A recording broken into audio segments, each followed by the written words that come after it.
हाँ तो गाइज़ आज की इस वाली वीडियो में शॉर्ट वीडियो में आपको बताने वाला हूँ हेलो ब्लर कैपकट के ऊपर। तो यहाँ पे हमने आना है, सबसे पहले न्यू प्रोजेक्ट के ऊपर आ जाना है। न्यू प्रोजेक्ट के ऊपर आने के बाद हम यहाँ से कोई अपनी पिक्चर के ऊपर हेलो ब्लर लगा लेते हैं।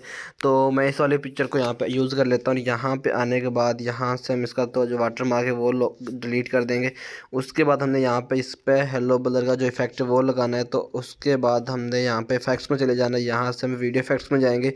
यहाँ पे जाने के बाद यार आप ट्रेंडिंग में ही आपको मिल जाएगा हेलो ब्लर वदर, यहाँ पे नहीं मिलता आपको। तो आपने बेसिक में जाना है। बेसिक में जाने के बाद आपको यहाँ पे दूसरे नंबर पे हेलो ब्लर का जो ऑप्शन है वो मिल जाएगा, और इसकी जो एडजस्टमेंट है वो भी आपको मिल जाएगी। इसकी थोड़ी सी अगर आपने स्पीड वगैरह करनी है तो वो भी कर सकते हो, और इसकी इंटेंसिटी आप यहाँ पे देख सकते हो वो आप कर सकते हो। ठीक है, अगर आपको एक ब्लर में सही से शो नहीं करवा रहा, ठीक है, अगर जो इसकी स्पीड है वो आपको इस तरह से नज़र आ जाएगी, तो यहाँ पे बेस्ट रहेगा। ठीक है, तो अगर आपको एक दफ़ा में सही नज़र नहीं आ रहा तो यहाँ पे एक दफ़ा अप्लाई करना है। उसके बाद आपने दोबारा से इफेक्ट्स पे चले जाना है।